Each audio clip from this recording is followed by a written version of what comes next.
ఆదివారం మనం దేవుని సన్నిధికి వచ్చి ఉన్నాం. దేవుని సన్నిధికి వచ్చామంటే వచ్చామని కాదు, కానీ దేనికి వచ్చాం? మనం ఆయన ఆరాధించడానికి వచ్చాం. ఎలా ఆరాధించమన్నాడు దేవుడు? పూర్ణ మనసుతో, పూర్ణ ఆత్మతో, పూర్ణ బలముతో, పూర్ణ వివేకముతో, వీటి ద్వారా దేవుణ్ణి ఆరాధించమని చెప్పాడు కదా. మనము దేవుని సన్నిధికి రాగానే ప్రార్థన చేసుకుంటాం, ఎన్నో అవసరతలు చెప్తాం, కానీ ఆరాధన అనేది ప్రాముఖ్యమైన విషయం.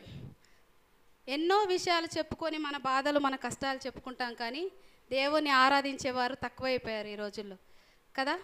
ఖచ్చితంగా దేవుణ్ణి మనస్ఫూర్తిగా ఆరాధించే వాళ్ళు నిజంగా కరువైపోయారండి. దేవుని సన్నిధిలోనే దేవుని బిడ్డలే ఆయన ఆరాధించలేని స్థితిలో ఉంటున్నారని నాకు అనిపిస్తూ ఉంది. మనం మొట్టమొదటిగా 150వ కీర్తన చూసుకుందాం. దయచేసి 150వ కీర్తన 6వ చరణం చదువుకుందాం. అక్కడే ఆమేన్. అక్కడ ఏమనుంది? సకల ప్రాణులు యెహోవాను స్తుతించుదురుగాక. యెహోవాను స్తుతించండి. సకల ప్రాణులు అంటే ఎవరు? మనమే. దేవుని సన్నిధిలో కూర్చున్న మనందరం ఎవరము? సకల ప్రాణులమై ఉన్నాం. ప్రాణంతోనే ఉన్నాం కదా. ప్రాణంతో ఉన్నవారిని మాత్రమే అంటున్నాడు అక్కడ కదండి. సకల ప్రాణులు అంటే ప్రాణముతో ఉన్నవారు యెహోవాను ఏం చేయమంటున్నాడు? స్తుతించమంటున్నాడు. కొంతమంది స్తుతి ప్రార్థన చేయమంటే, మన సంఘంలోనే కాదు ఎక్కడైనా సరే స్తుతి ప్రార్థన తెలియదు. స్తుతి ప్రార్థన చేయమంటే అవసరతలు చెప్తూ ఉంటారు, కానీ స్తుతి ప్రార్థన అంటే దేవుణ్ణి మాత్రమే స్తుతించాలి. ఎలా స్తుతించాలి అని మనం చూసినప్పుడు దావీదు కీర్తన చూసుకుందాం. మరి ఒకటి 103వ కీర్తన మొదటి 2 చరణాలు చదువుకుందాం.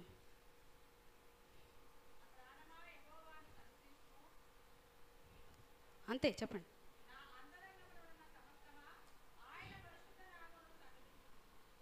కదా,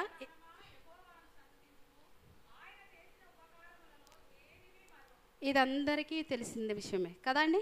నా ప్రాణమా యెహోవాను సన్నిధించుము అని మనం చెప్తూనే ఉంటాం. ఇక్కడ దావీదు గారు కూడా ఏమని చేస్తున్నారు? నా ప్రాణమా యెహోవాను సన్నిధించుము అని చెప్తున్నాడు. ఇదే కాక 3వ చరణం చూసుకున్నట్లయితే, ఆయన నీ దోషములన్నిటినీ క్షమించువాడు, నీ సంకటములన్నిటినీ కుదుర్చువాడు, సమాధిలో నుండి నీ ప్రాణమును విమోచించుచున్నాడు, కరుణా కటాక్షములను నీకు కిరీటముగా ఉంచుచున్నాడు, పక్షిరాజు యవ్వనము వలె నీ యవ్వనమును క్రొత్త దగుచుండునట్లు మేలుతో నీ హృదయమును తృప్తిపరచుచున్నాడు కదండి. ఇక్కడ నీ తీసేసి నా పెట్టుకుందాం. మనం ఎలా స్తుతించాలంటే, దావీదు గారు నీ ప్రాణమునని ఎందుకు అన్నాడో తెలుసా? పైన మనం చూసాం కదా, నా ప్రాణమా యెహోవాను సన్నుతించుము అని చెప్పిన తర్వాత ఇక్కడ చెప్తున్నాడు ఏమని? నీ సంకటములన్నిటిని, అంటే ఆయన ప్రాణంతో చెప్తున్నాడు, నీకు నాకు చెప్పట్లేదు. ఆయన ప్రాణంతో ఏమని చెప్తున్నాడు? నీ సంకటములను కుదుర్చువాడు ఆయన, నీ దోషములను క్షమించువాడు ఆయన, నా ప్రాణమా అని ప్రాణముతో, తన ప్రాణముతో తాను చెప్పుకొనిచున్నాడు. అలాగే ఏమంటున్నాడు తెలుసా? కరుణా కటాక్షములు ఆయన మనకు ఎలా ఉంచాడంట? దయా కిరీటముగా ఉంచి ఉన్నాడు. ఆయన దయ లేకపోతే మనం ఈ లోకంలో నిలవగలమా అండి? కానీ ఇది తెలిసిన మనము ఖచ్చితంగా దావీదు గారు చేసిన ఇటు స్తుతి మనము చేయాలి. తప్పకుండా ఆయన మన దోషములను క్షమించి ఉన్నాడు. మన సంకటములు అంటే రోగములు, మన రోగములు ఏం చేస్తున్నాడు? ఆయన కుదురుస్తున్నాడు కదా. రోగంలో ఉన్నప్పుడు, బలహీనతలతో ఉన్నప్పుడు మనం ఆయన వైపు చూసి, తండ్రి నన్ను స్వస్థపరచమనగానే స్వస్థపరుస్తున్నాడా లేదా? ఎంతోమంది మనం ఇక్కడ నిలబడి సాక్ష్యాలు చెప్తూ ఉంటాం. సాక్ష్యం చెప్పగానే అయిపోయింది అనుకుంటాం, కానీ అనుదినము ప్రతిరోజు మనం ఏం చేయాలి? ఆయన చేసిన మేలును జ్ఞాపకం చేసుకునొచ్చు ఆయన స్తుతించాలి. ప్రభువా, పలానా సమయంలో నన్ను స్వస్థపరిచావు, పలానా రోగం నుంచి నన్ను విడిపించావు, నీకు వందనాలు. దావీదు గారు ఇలాంటి కీర్తనే కదా రాసింది. ఆయన ప్రాణముతో చెప్తున్నాడు. ప్రాణంతో ఉంటేనే కదా మనం స్తుతించగలం కదండి. చనిపోతే ఎవరైనా శవాలు స్తుతిస్తాయా? దేవుణ్ణి స్తుతించలేరు. కాబట్టి ఆయన ప్రాణంతో ఆయన చెప్పుకుంటున్న మాట ఏంటో తెలుసా? నా ప్రాణమా యెహోవాను స్తుతించుము. అంతేకాదు, పక్షిరాజు యవ్వనము వలె ప్రతిదినము ఆ యవ్వనాన్ని ఏం చేస్తున్నాడంట? నూతన పరుస్తున్నాడంట. అంటే దేవుణ్ణి ఆరాధించే వారికి వస్తాయా బలహీనతలు? వస్తాయేమో, కానీ వెంటనే స్వస్థపరిచేవాడు ఆయన కాబట్టి మనం ఆయనని దావీదు వలె స్తుతించేవారిగా ఉండాలండి. దావీదు ఒక మహారాజు, మొదటగా గొర్రెల కాపరిగా ఉండినను ఆయన తర్వాత మహారాజు అయిన తర్వాత కూడా దేవుణ్ణి విడిచిపెట్టలేదు. ఎక్కడైనా చూసామా మనం దేవుణ్ణి విడిచిపెట్టినట్టుగా? ఎక్కడనూ విడిచిపెట్టలేదు. తన కుమారుడైన అబ్షాలోము తరుముతున్నప్పుడు కూడా ఆయన గుహలో ఉండి కూడా కదండి దేవుణ్ణి స్తుతిస్తూనే వచ్చాడు. నేను ఎల్లప్పుడూ యెహోవాను సన్నుతించెదను అన్నాడు కదా. నా నోట ఎప్పటికీ ఆయన కీర్తి ఉంటుంది అని చెప్పినట్టుగా మనం కూడా మర్చిపోకుండా దావీదు వలె దేవుణ్ణి స్తుతించేవారుగా ఉండాలని మనం కూడా నేర్చుకుందాం. స్తుతి ప్రార్థన ఖచ్చితంగా మనకి తెలిసి ఉండాలి. స్తుతి ప్రార్థన చేయండి అని మన దైవదాసులు చెప్పగానే తప్పకుండా అందులో ఎలాంటి అవసరతలు మనం చెప్పకుండా దేవుని మహిమైశ్వర్యమును మనం స్తుతించేవారుగా మాత్రమే ఉండాలని దావీదు కీర్తన ద్వారా మనం తెలుసుకుందాం. అలాగే 84వ కీర్తన కూడా చూసుకుందామండి.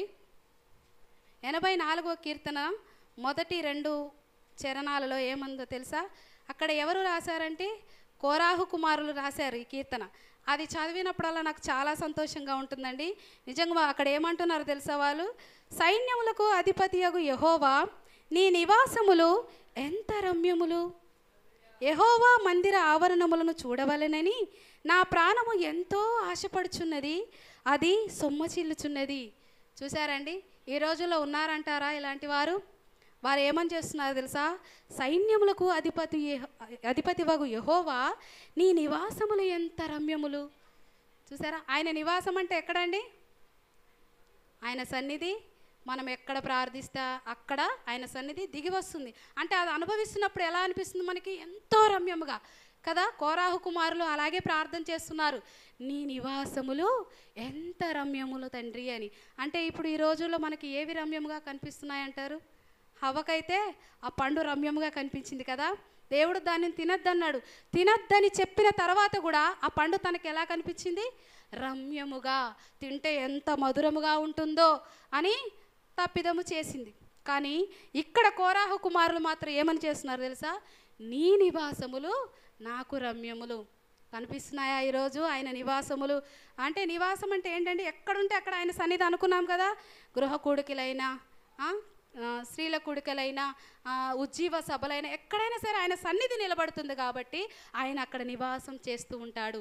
అది మనకు రమ్యముగా కనిపించాలి. దేవుని మందిరంకు నేను వస్తున్నాను కదా, అది చాలే, అక్కడ